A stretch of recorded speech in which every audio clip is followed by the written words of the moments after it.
Filipino at heart. Tayong lahat ay sama-sama, maging inspirasyon ng bawat isa. I recall one simple line na narinig ko from a college teacher. Hope springs eternal. So basically po, basta may hope, no? You see that in every child as you enter the classroom. You get to see how deep, no, yung reservoir, malaki ang reservoir ng pag-asa. Tugasin ang ganda ng buhay, magiging Pilipino ay iwag-iway. Tayong lahat ay sama-sama, maging inspirasyon ng bawat isa. Mga gumulubos ang malasakit, pasasalamat na itadaan sa awit. At ang ating kinabukasan, kanilang kaganahan, mga kwentong babauling mapakailan pa. Mga gumulubos ang malasakit pa sa bawat isa. Mapupulo ang nagulo ang lahat ng pag-asa. Mga gumulubos. Taas ang bandera ng bawat Pilipino, saan man sa mundo panalo ang puso Pinoy. Taas noo saan man makarating, dala ang kultura at alak ng puso of the world who love Filipino at heart. Tayong lahat ay sama-sama, maging inspirasyon ng bawat isa. Happy Easter everyone! Magandang araw ug maayong buntag sa mga guro at sa bawat Pilipino mula Luzon, Visayas at Mindanao at maging sa ang panig man ng mundo. Welcome to another episode of Filipino at Heart with Teacher Jean. Para sa ating mga viewers, alam nyo, education is not only about getting high grades. It's also about discovering the talents and passions of each student. Isa na nga dyan, ang recently held na Little Stars Big Dreams event na pinangunahan ng APSA Quezon City sa School of St. Anthony, Lagro, Quezon City. Creativity gives them the ability to think outside the box and come up with new ideas. Kaya dapat nating bigyan ng pantay na halaga ang sining at pagkamalikhain sa ating sistema ng edukasyon. Ayan din ang isa sa mga layunin ng Discovery of Talents na ating dinaluhan. Panoorin po natin ito.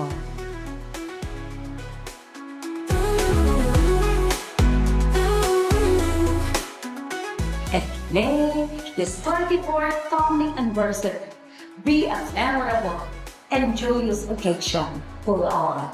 Our theme for this year is celebrating 24 years, a legacy of learning, a future of possibilities. This perfectly embodies the journey we have undertaken, one that is built on a strong foundation of education, resilience, and a vision for an even brighter tomorrow. We have seen beauty, confidence, the artistry, and the remarkable spirit of our learners. Let this celebration remind us of the legacy we are building and the future that lies ahead. One filled with endless possibilities, new opportunities, and continued excellence. May we continue to embrace learning, inspire one another, and strive for greatness in everything that we do. And to see all the students and the school community has come together and participate is truly a heartwarming moment for the Starland family. Once again, thank you, congratulations to all, and let us look forward to even greater milestones ahead. Good afternoon and see you all next year at our silver anniversary. God bless us all.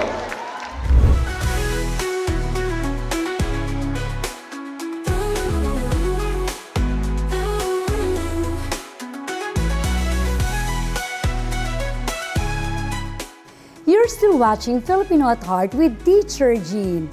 Today, mabubusog tayo sa kwentuhan kasama ang couple na nagpatuloy sa pagnenegosyo kahit sa panahon ng pandemya.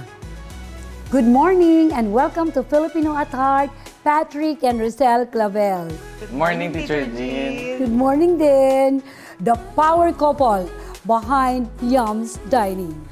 Can you tell us, paano nagsimula ang Yums Dining? We started online selling po, Teacher Jean. Online? Yeah, that's during the pandemic po. We sell longganisa, tapa, yung mga frozen goods lang. So frozen at first. Yeah, frozen lang. And then by the year 2021, nagsugal kami na mag-open ng physical store. Saan yon? That's in Singalong po. Singalong, Manila. Yeah, it's near St. Benil po. Ano ba ang concept nyo sa negosyong ito? Yung physical store po is nandun it's near the schools. So our target market are the students. Pero meron din mga private and government agencies. So young professionals, ganyan din po. Kasi si Yums Dining hindi lang physically store, nagki-catering talaga kami. So yun yung naging goal namin na. So dalawa, no? Nagki-catering kayo, Yeah. tapos at the same time, meron kayong physical And store. we do have pack meals din. Pack meals, so Yeah. affordable. Sure. Ano naman ang food na talagang dinadayo talaga sa restaurant ninyo? Ito po, teacher, yung salpikaw mix to. Kaya salpikaw mix to kasi may beef siya, may shrimp, at saka may squid siya. So Wow. papakita ko rin sa inyo, at saka papatikman ko syempre sa inyo. Wow, ang saya. Paborito ko yung salpikaw So eh. simulan ko na, teacher. So may oil tayo, may Yes. garlic. So unahin talaga yan. Quality garlic. syempre pag Isusutay magano mo ka ng lang. luto, di ba? Kailangan Mag-isa kailangan talaga siya, Teacher Jean, yung ng quality yung para malasa.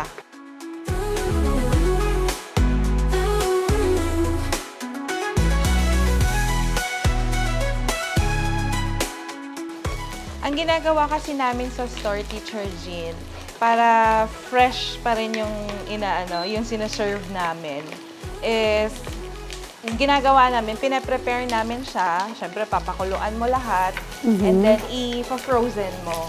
Ah, Pero okay. lulutuin mo pa rin upon order. Ah, para at okay. least fresh pa rin siya na masaserve sa customer. Customers. Next is yung natin, salt and pepper. Then, sunod ko na rin yung, yung mga seafood. Yung seafood kasi mabilis lang lutuin, teacher. So, squid muna. Sarap. Kakaiba. One of the best seller to teachers. Nagugutom ako. Bigla akong nagutom. Not the usual beef. So, lalagay ko yung salpikaw sauce namin. Wow. Ma'am, paano niyo nasisigurado na best quality yung food na siniserve ninyo? We make sure po na fresh ang naisaserve namin sa store. Kasi upon order, dun pa lang namin siya niluluto. Bagong luto po talaga siya.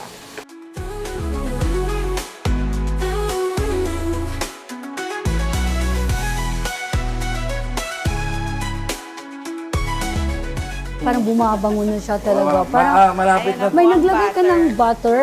Yes. Malapit tayo, Mas malapit na. malasa. So pag may ang butter, ilalagay siya pag malapit na. Ang bango so, eh. almost done na. Ma'am and sir, bilang successful ang ang Yum Dinings, para naman doon sa mga gustong magtayo, lalo na sa gaya sa inyo na negosyo, ano naman ang tips na pwede ninyong i-share sa kanila? Siguro ako, ang kailangan na talaga teach is, kailangan mo magsimula. Kailangan mo talaga magsimula kasi once na hindi mo masimulan, hindi mo masusubukan. So, take the risk. So, kailangan mo lang pagpatuloy. Get up, then continue talaga. Wag kang bibigay. Ibigay, Kasi once na natutunan mong tumayo, tsaka hindi ka bibigay, kami ngayon, 4 years na kami. So, yun. So, luto na, teach. Uy, ang sarap!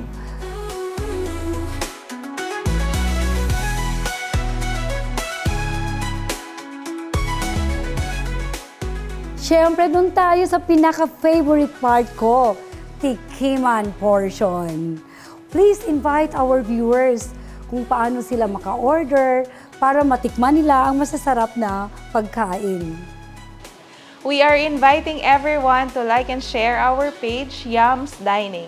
For your inquiries, you can send a message through Facebook or Instagram. Basta if you have any catering needs or events, you can message us.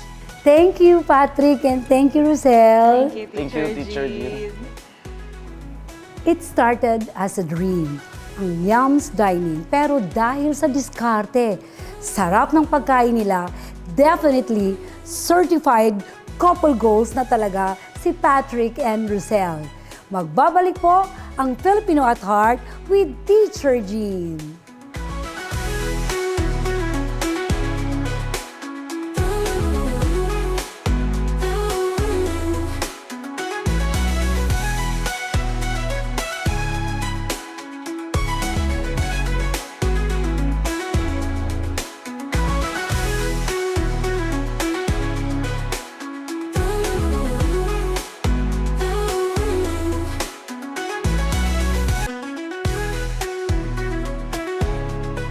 Mga ka-heart, welcome sa isang masayang segment na trending si Teacher kung saan magbibigay tayo ng inspirasyon, good vibes at syempre, konting tawanan. Ito ay katulad ng mga trending sa social media, lalo na sa TikTok, ng mga teachers na nagko-costumes, mala cosplay habang nagtuturo. At kagaya ni Miss Jess na trending teacher dahil sa pagko-costume, makakasama at makikilala natin ang isang tunay na superhero na hindi lang sa costume kundi sa puso. Mula naman sa Binangonan, Rizal, let's welcome Darna! Ay, hindi pala. Narito at katabi ko ang tunay na hero, ang creative at mapagmahal na si Teacher Eileen Santo Domingo. Isang masaya at puno ng pag-asang araw po sa inyo, Teacher Jean. Oh, Maraming hello. salamat po sa inyong bonggang-bongga at tagos sa pusong pagpapakilala sa akin. Uy, walang anuman, Teacher Eileen. Teacher Eileen, nakakatuwa kang tingnan Thank you po. sa costume mo. Na-deserve ka talaga maging trending. Ano po, Teacher Eileen, yung simula ng pagiging creative teacher mo? Ako po kasi bilang guro, nakikita ko po yung mga pagbabago sa estilo ng pagkatuto ng mga bata. Nung mga panahon po na simulan ko itong aking pagko-costume, yan po yung panahon na mga bata ay mahilig na sa gadgets, sa panonood ng TV, sa paglalaro ng computer. Kaya sabi ko, teka nga, kailangan tapatan ko to. Kaya po naisip kong magsuot ng costume, iba't ibang costume po, hindi lang po superhero, pati po yung mga kwento sa ating bansa, sa ating literatura, sa pelikula, sa lahat po. Basta po ma-promote natin, maipatangkilik natin ang sariling atin. So yung attire mo, kung ano yung magiging di ba? Ano sa May connection storytelling, po, may ma'am. connection. Nakakatuwa. At sinisigurado ko po na bawat kwento ay talagang mag-iiwan sa mga bata ng aral. Ang aral. Ayan ang pinakamaganda. Di ba? Kasi matatanda nila yun sa puso nila. Okay? Ngayon, Teacher Eileen, ito yung project na, may project ka ata na ginagawa. Ano ba yun? Iyon po, ma'am, yung Project Lampara. Dinangin ang mga aralin sa masining na pagkukwento, angat na resulta ay abutin. Yan po yung project ko na mag-i-storytelling na naka-costume at gumagamit po ng malikhaing pamamaraan ng pagkukwento. Kaya po talaga ang mga bata talagang nakatutok sila, nakatingin talagang mabuti, nakikinig. At pag nagtanong na ako, una-unahan pagsagot, ma'am. Ang galing, Opo. nakakatuwa. Ano ang pinaka hindi mo malilimutang moment sa pagtuturo mo? Sa aking pong pagtuturo, mga bata po lalapit sa akin. Teacher, paglaki ko, gusto ko pong maging katulad niyo. Alam niyo, nakaka-touch, nakakaiyak na. Mayroon tayong naiiwan sa kanila. Na gusto rin nilang tumulong sa kapwa, magbigay ng magandang mensahe. Ikaw talaga ay isang guro na may puso. Diba? Thank you So, po. hindi lang yun hard work, pati hard work. Kasi yung ginagawa mo ay nasa puso talaga siya, no? Hugs, Teacher Eileen. Ano ang pinakamalaking challenge? Ang pinakamalaking challenge po, Yeah. sa panahong ito nga po, yung pagkahilig ng mga bata sa gadgets. Okay. Talaga, ma'am, para siyang karaniwan siya sa lahat ng pamilyang Pilipino. Laging may bata na may cellphone. Okay. Kaya swerte po ang mga bata na nalilimitahan ang paggamit ng cellphone. Yes. Pero mas marami po talaga ang nakababad. Babad. Kaya po apektado ang kanilang pagkatuto. Kaya po talagang napakalaking challenge, hindi lang sa akin, kundi sa lahat ng mga guro na kung paano namin mahihimok ang mga bata na maging focus sa pag-aaral. Kaya po, meron po ako at ang aking mga kasamahan na bagong ginagawa sa paaralan namin, binubuhay po namin ang larong Pinoy. Kaya po, meron tayong larong ngayon po, Pinoy. nag-viral din po yung aming ginawa. Oo. At hiningi ko po ang tulong ng mga magulang at kasama ko po sila sa pagtuturo sa mga bata. Kaya po, ang daming nakarelate na viewers at sabi nila, gusto rin namin yan, na kumbaga nagbalik tanaw, nakita nila batang 80s, batang 90s na ang saya-saya, magtuturo rin kami ng ganyan sa aming mga anak. O kasi nawawala na yan Opo. Dati sa MAPE, ano yan kasama yan sa MAPE dati. At saka po ma'am, di po ba kung ang bata ay laging cellphone ang hawak, paano na po yung kanyang physical development? Nakaupo lang siya lagi at laging sakitin. Samantalang kung matututo po sila ng ating larong Pinoy, hindi lang pagpapahalaga sa ating kultura, hindi lang pagkilala sa ating pagka-Pilipino ang madedevelop, kundi marami pang iba. Oh, ang galing. Kung may superpower ka, ano yon at bakit? Ako po ay nangangarap na magkaroon ng superpower na multiplication power. Wow. Na sana po, hindi lang po ako, kundi ang mga kapwa nating guro na nag-extra effort na lumalabas sa kahon, na ibinibigay ang lahat para sa ating mga batang Pilipino sa kanilang pagiging mahusay na mga mag-aaral ay mag-multiply.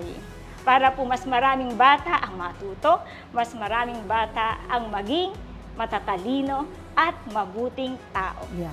At ma-inspire mag-aral. Patuloy tayong magbigay ng inspirasyon at pag-asa Yes. sa ating kapwa.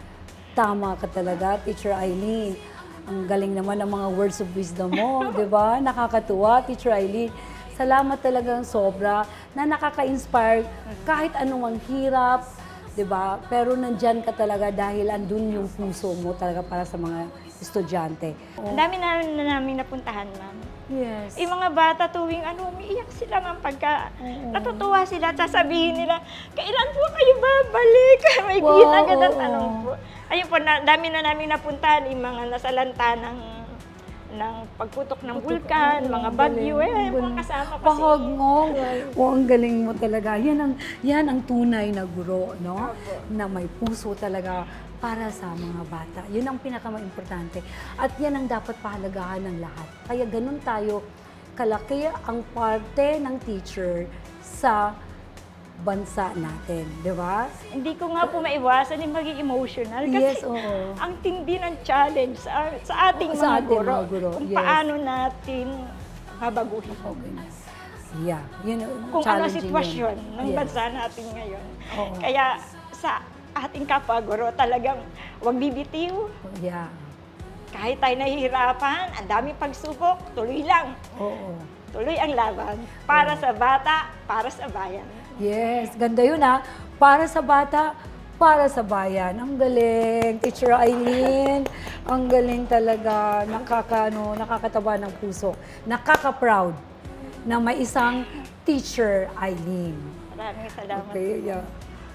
Ayan mga ka-heart, natunghayan natin ang kwento ng isang guro na may superpowers ng pagmamahal, tiyaga at dedikasyon. Maraming salamat, Teacher Eileen Santo Domingo, at sa inyong lahat na patuloy na naniniwala sa kahalagahan ng edukasyon. Sabayan mo ako, Teacher Eileen, hanggang sa susunod na trending si Teacher, dito lang sa Filipino at Heart, Pusong Pinoy, Pusong Guro, with Teacher Jean. Yay! Tayong lahat ay sama-sama, maging inspirasyon ng bawat isa. Tayong lahat ay sama-sama, maging inspirasyon ng bawat isa. Welcome back to Filipino at Heart with Teacher Jean. At ito po ang ating segment na Teach Talk. As teachers, we also strive to educate about inclusivity within the four corners of our classroom. For the lesbian, gay, bisexual, transgender, queer, intersex, asexual, plus o para mas madali tandaan ay LGBTQIA+.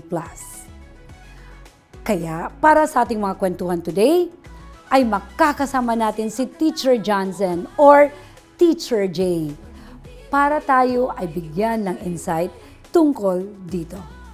Good morning, Teacher J. Good morning po, Teacher Jean. I'm so happy to be with you po today. Teacher J, you're currently a grade school teacher in Taguig. Tama ba ako doon? How do your students address you? My students address me po calling me Teacher J or Ma'am Johnson po. And how do you explain this to them? Nag-i-explain ka ba talaga or wala na talaga sa mga bata? Bali po dun sa mga batang may kapansanan or tinatawag po nating mga learners with disabilities, understandable po yung kanilang behavior and their specific conditions. So, bali po sa kanila, hindi na po na pag-uusapan or na-discuss. But I'm very out and proud with telling it to the parents po. Okay, so sa parents. Sa parents. So doon siya. Meron ba nag-inspire sa'yo? One big inspiration and motivation po is my tito, si Tito Ray Pumaloy po. Kada Pasko po kasi bumibisita po kami sa kanila. Tapos nakikita ko po yung achievement and accomplishment niya na kahit bakla po pala siya, kaya niyang tumayo sa sarili niyang paa. Na meron siyang sariling bahay, may sarili siyang kotse. So, ibig sabihin, regardless of your gender, kaya mong abutin yung pangarap mo. Meron kang goal eh. Goal, Nag-focus yes po. ka doon. Now as a teacher in public school, what are the challenges you've experienced? Lalo na nung nagsimula ka pa lang. Parang nagkaroon po ng pagpupulong na paggupitan po yung hair ko. And magbihis po ulit ng panglalaking uniform. Nakaka-down po ng self-esteem. It's a very sad process for me na pagupitan. Pero positively po, ang ginawa ko po is, sige, pagupitan. Kasi kahit maikli yung hair ko, kahit magdamit ulit ako ng panlalaki, maganda pa rin po ako. Ganun na lang po yung positivity na. Ang galing naman. At sumunod ka pa rin, di ba? Sumunod pa rin po ako. At saka never ka din na nagalit. Basta para sa'yo ay sumunod ka kasi maganda ka pa rin. Yes po. Okay. At syempre, the best way to prove that you are capable o kahit ano pang identity mo ay yung academic performance ng students. Diba? Yes. At good relationship with them. Diba? Yun naman yung Yes po. pinaka-importante sa lahat. Na makita talaga nila yung how you perform and how the students perform also. Actually po, recently, this is my best school year kasi nakikipag-cooperate ang mga parents within the programs and activities po ng SNED or SPED po. Kaya malaking bagay sa akin na binibigay po nila yung tiwala nila sa akin regardless of. Oh yeah. Kaya yung passion mo talaga. The passion is really burning po up until now. Ang galing. Kasi 6 years na po ako sa pagtuturo and counting po. Oh, tsaka hindi yan regular klase. Yes po. Talagang kumbaga sa kung wala kang passion, talagang magi-give up ka. Talagang Opo. hirap eh. Kailangan talaga po nandun talaga yung motivation mo na magturo talaga sa mga batang may kapansanan. Yes, tsaka patience. Patience. Grabe talaga. Patience yun. is a virtue po Yeah. talaga. Yes po. Agree, Teacher J. How do you see the future would look like para sa mga guro na members ng LGBTQIA+. Ngayon po sa school na pinapasukan ko po, ako po yung unang transgender na nakapasok doon sa school. And I think I will be the instrument po sa mga papasok din po na LGBT community. Anong maipapayo mo sa kanila? Siguro yung mapapayo ko po sa kanila is be yourself and have that confidence within you. Anong mensahe mo sa ating viewers? Ang mensahe ko po sa ating mga viewers ngayon, especially po sa mga parents, suportahan po natin yung mga anak natin na parte ng LGBT community kasi hindi po natin alam kung gaano po sila ka-creative. And dun sa creative process po nila, maaari po silang ma-achieve at ma-accomplish po nila yung pangarap sa buhay nila. Tulad ko po, sinuportahan po ako ng aking pamilya nang sa gayon magkaroon ako ng self-esteem up until now. Now I'm living the dream po. Thank you so much, Teacher Jay, for bravely making your stand on your identity and passionately doing your job as a teacher. Tayong lahat ay sama-sama, maging inspirasyon ng bawat isa. 30 minutes na naman ang lumipas. Ngunit sigurado akong siksik ang bawat minuto na kasama niyo kami at kakwentuhan. Abangan niyo kami ulit next week at huwag kalimutan na i-like, share and follow ang ating mga social media pages. Stay updated mga ka-heart! Magkita na punta sa sunod diri sa Filipino at Heart, Pusong Pinoy, Pusong Guro with Teacher Jean. Bye! Filipino at Heart would like to thank MC Grazing Table, Mr. Bean's Coffee Bar, Aroma de Amor, J&V's Catering, Imprenta Republica Printing Services, On the Snap, Photoman, and Photo Booth by Photography, Ablasa Creatives Advertising, Grill and Guzzle Korean Barbecue Food Cart, TRS Duran Lights and Sounds, our main events, Penny Piggy Fen, Starlight International School, Sugared Food Supplement.